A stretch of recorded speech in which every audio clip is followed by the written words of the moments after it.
Bapak Ibu, jemaat yang dikasihi Tuhan, sebelum kita mendengarkan firman Tuhan, mari kita berdoa. Ya Tuhan, kami semua jemaat-Mu sedia mendengarkan firman-Mu. Kami memohon pertolongan Allah Roh Kudus, memberikan kami hikmat dan pengertian, supaya kami dapat memahami firman-Mu dengan baik. Dalam nama Yesus, kami berdoa dan bersyukur. Amin. Mari kita membuka Alkitab kita masing-masing. Kita akan membaca Markus pasal 1 ayat 14 sampai 20. Demikian firman Tuhan. Markus pasal 1 ayat 14 sampai 20. Sesudah Yohanes ditangkap, datanglah Yesus ke Galilea memberitakan Injil Allah. Katanya, waktunya telah genap, kerajaan Allah sudah dekat. Bertobatlah dan percayalah kepada Injil. Ketika Yesus sedang berjalan menyusur danau Galilea, ia melihat Simon dan Andreas, saudara Simon. Mereka sedang menebarkan jala di danau, sebab mereka penjala ikan. Yesus berkata kepada mereka, "Mari, ikutlah aku, dan kamu akan kujadikan penjala manusia." Lalu mereka pun segera meninggalkan jalannya dan mengikuti dia. Dan setelah Yesus meneruskan perjalanannya sedikit lagi, dilihatnya Yakobus anak Zebedeus dan Yohanes saudaranya sedang membereskan jala di dalam perahu. Yesus segera memanggil mereka dan mereka meninggalkan ayahnya Zebedeus di dalam perahu bersama orang-orang upahannya lalu mengikuti dia. Demikian pembacaan firman Tuhan. Berbahagialah kita yang mendengar firman dan memelihara dalam kehidupan kita sehari-hari. Shalom Bapak Ibu, Saudara yang dikasihi Tuhan, senang bisa berjumpa lagi di dalam ibadah minggu hari ini. Sekalipun kita beribadah di rumah masing-masing, tetapi saya berharap semangat kita untuk mendengarkan firman Tuhan tidak akan pernah kendor. Amin ya. Baik. Ada tema yang sudah ditetapkan dari PGI, Persekutuan Gereja-Gereja di Indonesia. Tema hari ini, menjadi saksi adalah mengikut Kristus dalam ketaatan. Itulah tema kita. Sekali lagi, menjadi saksi adalah mengikut Kristus dalam ketaatan. Saudara yang dikasihi Tuhan, ada lagu Mengikut Yesus Keputusanku. Saya kira itu lagu yang akrab ya di telinga kita. Kita juga pasti pernah menyanyikan. Kemudian ada lagu yang lain, Saya mau iring Yesus sampai selama-lamanya. Meskipun aku susah menderita dalam dunia, tapi aku mau iring Yesus sampai selama-lamanya. Tentu lagu itu diciptakan di dalam sebuah kesadaran bahwa mengikut Yesus adalah jalan terbaik. Mengikut Yesus adalah keputusan yang terbaik. Amin. Namun kenyataannya, saudara-saudara, ada juga orang yang mundur di tengah jalan atau berbelok di tengah jalan karena ternyata perjalanan mengikut Yesus itu tidak mudah, tidak bebas hambatan ya. Jadi ayat bacaan kita ini mengisahkan tentang pemanggilan murid-murid Yesus yang pertama. Ada Petrus dan saudaranya, kemudian juga ada Yakobus dan saudaranya ya. Berdasarkan firman Tuhan ini, ada 3 hal yang ingin saya sampaikan di dalam khotbah minggu kali ini. Pertama, dasar menjadi saksi Kristus. Kedua, sikap seorang saksi Kristus. Dan yang ketiga, jaminan bagi saksi Kristus. Itu 3 hal yang akan saya sampaikan. Dan mari kita lihat bagian yang pertama. Dasar menjadi saksi Kristus. Saudara yang dikasihi Tuhan, untuk dapat menjadi seorang saksi dalam sebuah persidangan di pengadilan tentu bukan hal yang mudah.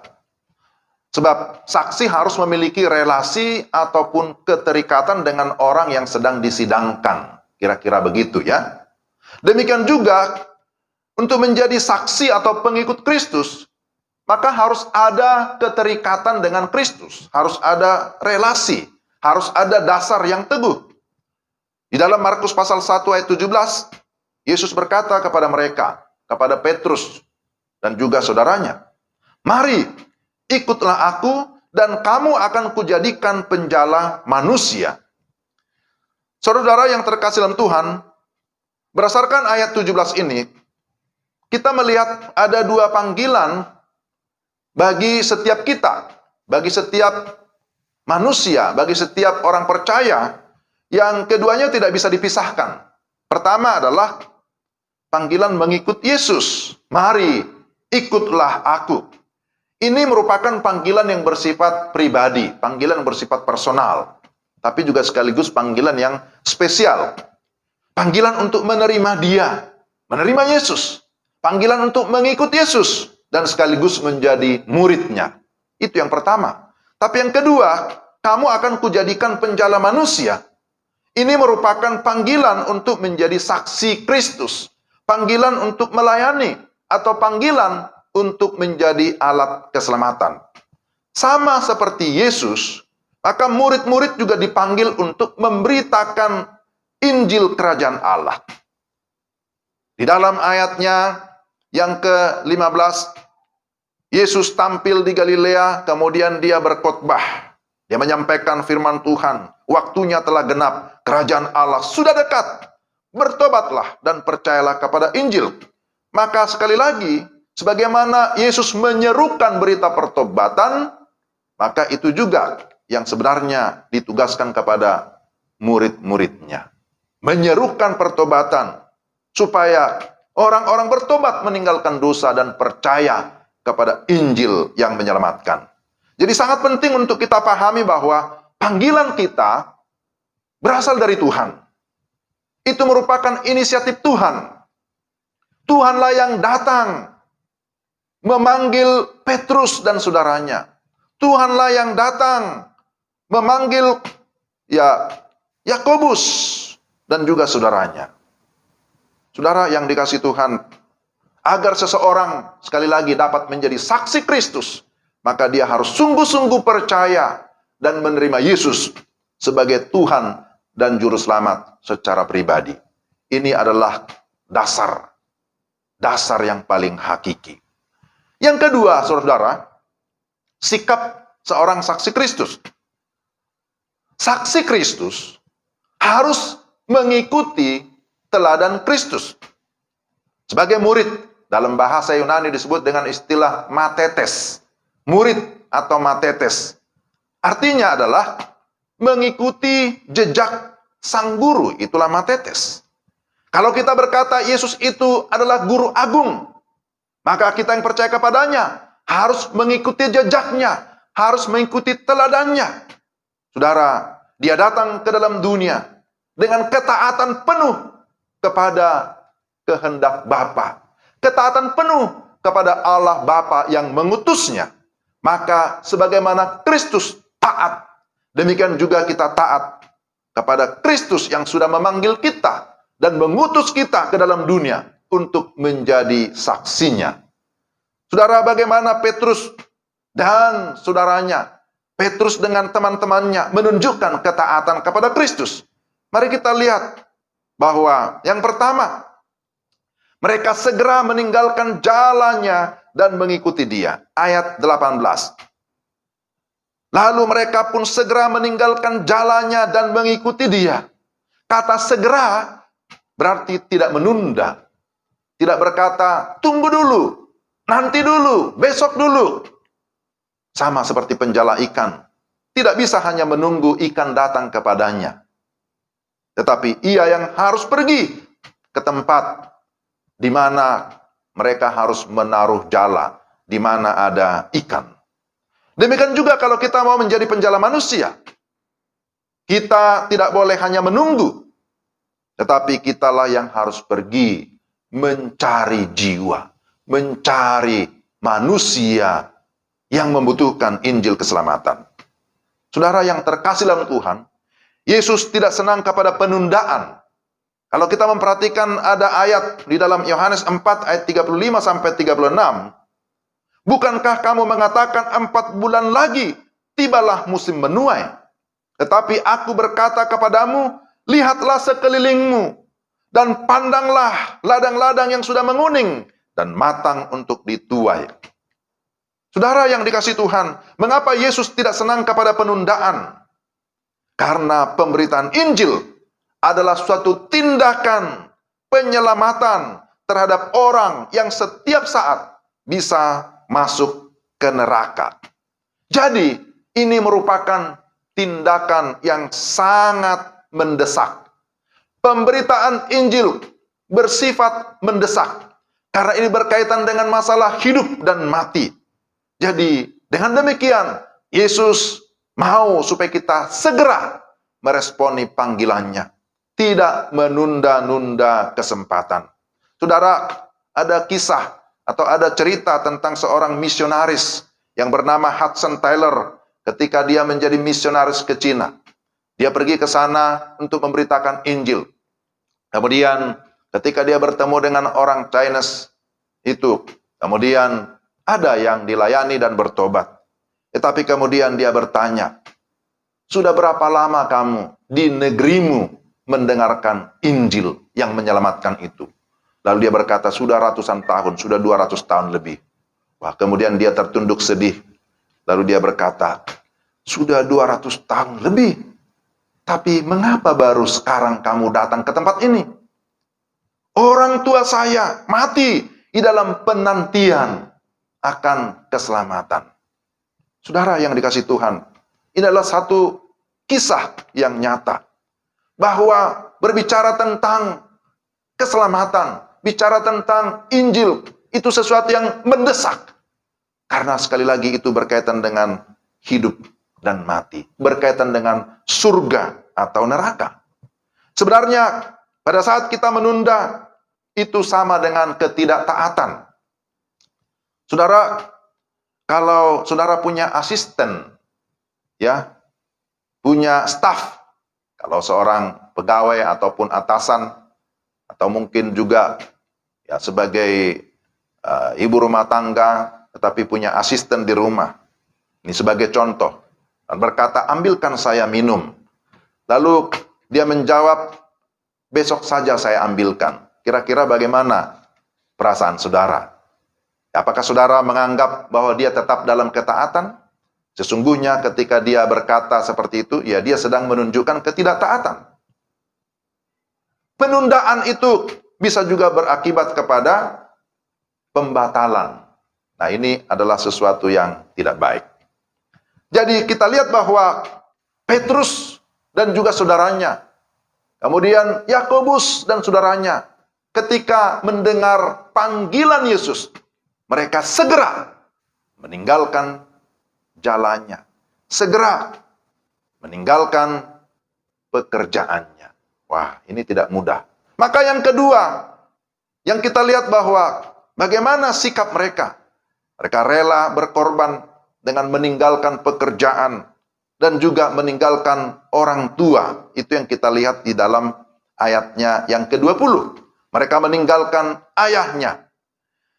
Memang tidak semua orang dipanggil oleh Tuhan untuk menjadi misionaris.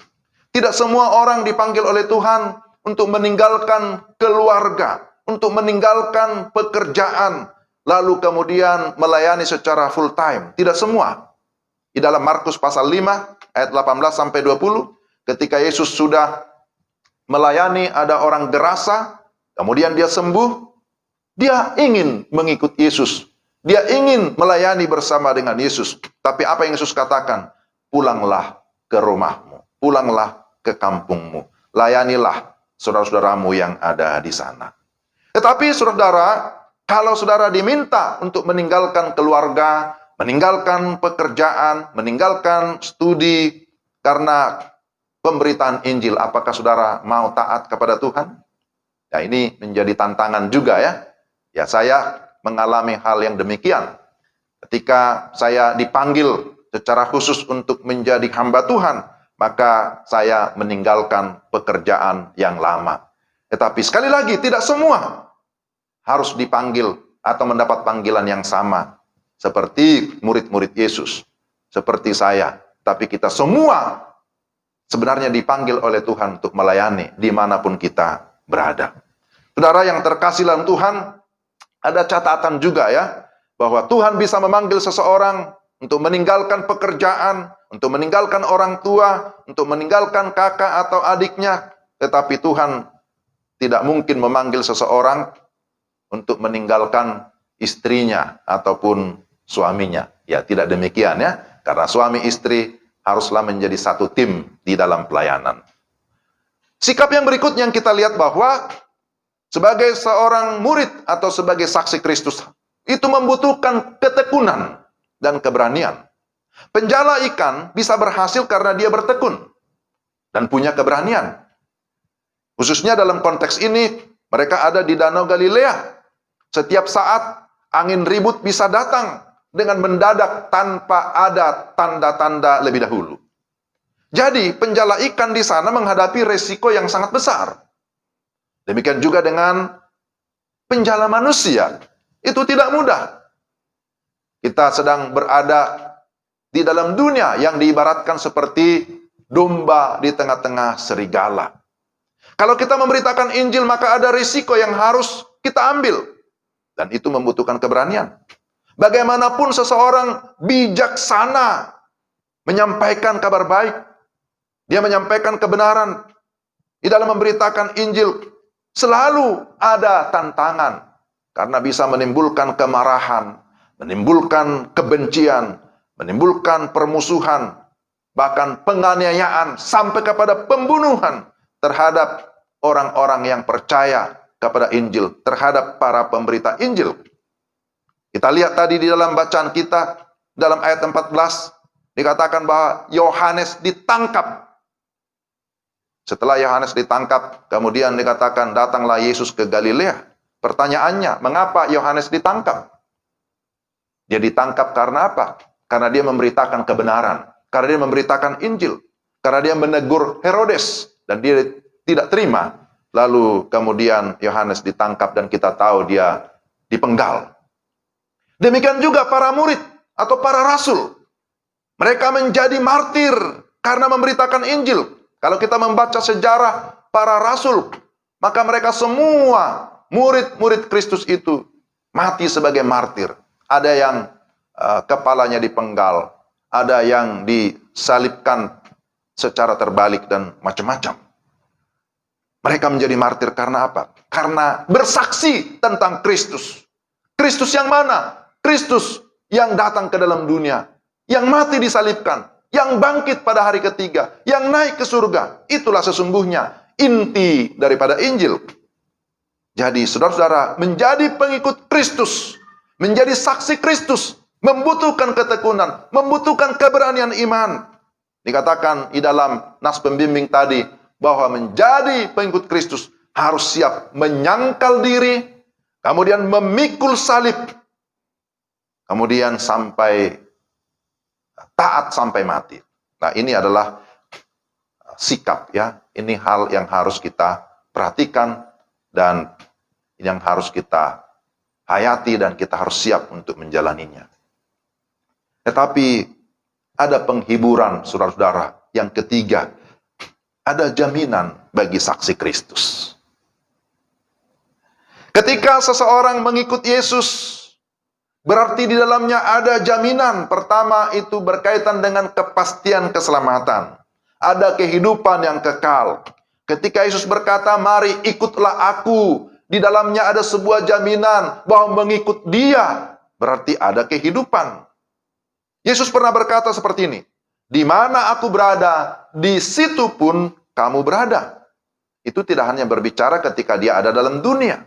Tetapi yang dia maksud, bahwa dia berasal dari surga. Dia kembali ke surga. Maka kamu pun yang percaya kepadaku, pasti akan bersama-sama dengan aku selama-lamanya di dalam kerajaan surga. Amin. Ini adalah penghiburan bagi kita. Ini adalah anugerah yang luar biasa. Tapi selain itu, saudara, ketika kita masih ada di dalam dunia ini, dia juga memberikan kita jaminan, yaitu berbicara tentang kuasa ya. Tuhan memberikan kita kuasa di dalam pelayanan, di dalam pemberitaan Injil, di dalam mengikut Dia. Kisah 1 ayat 8 jelas menyatakan, tetapi kamu akan menerima kuasa kalau Roh Kudus turun ke atas kamu, dan kamu akan menjadi saksiku di Yerusalem dan seluruh Yudea dan Samaria dan sampai ke ujung bumi. Kemudian dalam pemberitaan Injil, dalam pelayanan, Yesus juga berjanji, aku menyertai kamu senantiasa sampai kepada akhir zaman. Karena itu jangan takut, jangan gentar.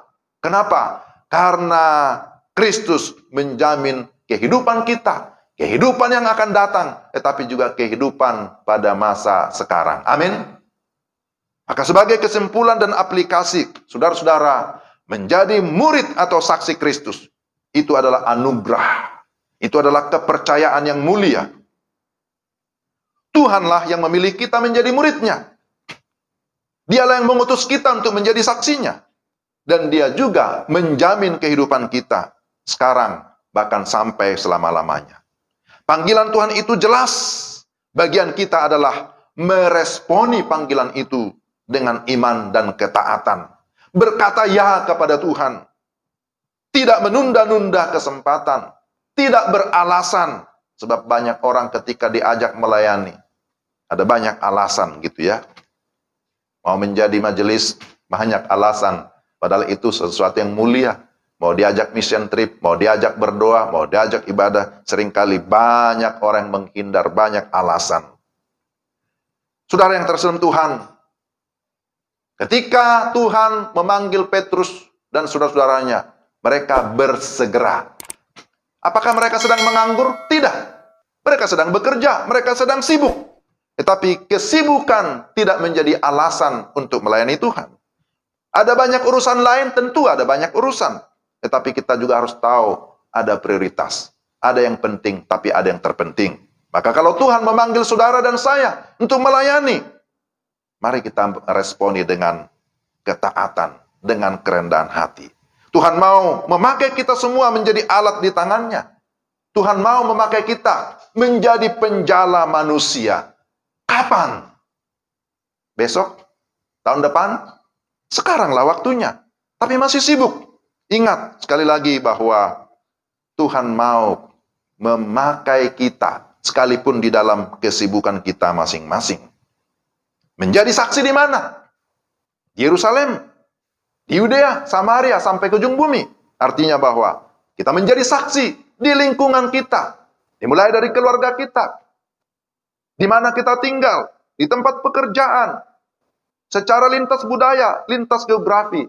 Di mana Tuhan mau, kita mau melayani.